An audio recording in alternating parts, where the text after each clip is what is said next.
Edgar made me, now I have to ask this. So I said one of my notes was, this is a movie about arms. And arms. Just because like the way he shot the strength of men in this movie is crazy. And I was obsessed with it. And then he said he told you that you and Daniel were having a guns off. A guns off? Yeah, totally. And I was like, well, that's the scene I'm talking about, because then it cuts to Lee and he has no sleeves on. I was like, what is going on in this scene? So funny. But it made me think about like the physical strength of Ben Richards versus the emotional strength he has. Yeah.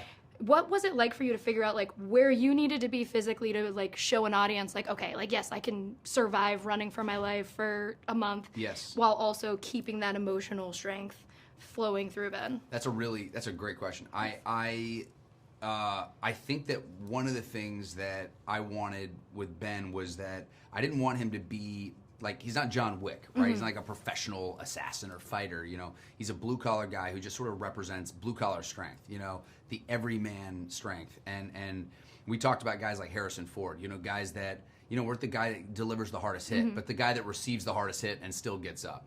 You know, and I just wanted Ben to be a tank. I wanted him to be able to just, I mean, the amount of abuse that Ben Richards takes over this movie is like kind of extraordinary. So not only did I need to practically survive it, you know, as the guy playing Ben, but I also like wanted him to kind of represent, you know, a guy who's sturdy enough to kind of take all that abuse. And I think you're exactly right. I think like the spirit of Ben is a guy who's trying to show up for his family. He's a guy that literally leaves the house on a pharmacy run, you know, just trying to get medicine for his daughter, and goes on this crazy adventure where the entire world is trying to hunt him. So I think for me, trying to, you know, embody that strength is like, it's twofold, you know. It's like, it's trying to make sure that those things feel married together. But the guns off aspect that you're talking about, I never really picked up on until just now. I mean, it is. I now remember Lee's sleeves did disappear. Like, and now you're like, I remember in that scene, like the scene with Daniel, like we're sitting there with both sleeves off, and I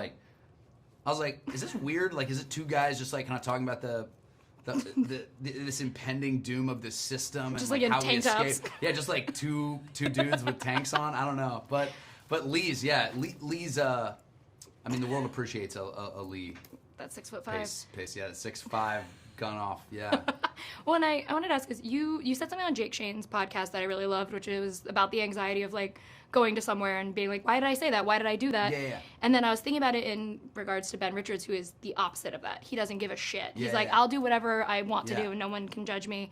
So how was it for you to let that kind of anxiety go while playing Ben and get to be a dude who just didn't give a fuck? That's a great one. I mean, you know what's funny is Ben, there's a lot of, I try to, every time you play a character, like you take aspects from that character. You take, you say, okay, these are things I'll leave at the door, and these are things I'll take. And I love the candor of Ben. I love the honesty. I love how he kind of cuts through the BS. He just kind of says what he means, and it is a interesting thing, because look, we all have thoughts, and we all have things on our mind, and you know, the last thing I ever want to do is make people feel, you know, bad. It's like as Glenn, I don't like to make people feel bad. But, you know, that's the other thing is Ben, sometimes honesty is the shortest distance, is the best sense of grace, is the greatest mercy, is just telling people what it is, you know. So, I mean, there's a twofold approach to it, but I don't enjoy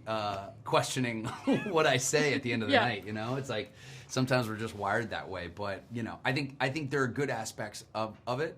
It means you actually care about people. But then there are also bad aspects, which is like, you know, you wrestle with your own anxiety at the end of the night. Stay up all night thinking about what you said. Well, thank you. This was my most anticipated of this year, and I loved it. I've already seen it twice. You already seen it twice? I've already seen it twice. Going to keep going, but thank you for talking with me. Thank you. It was so good to see you again.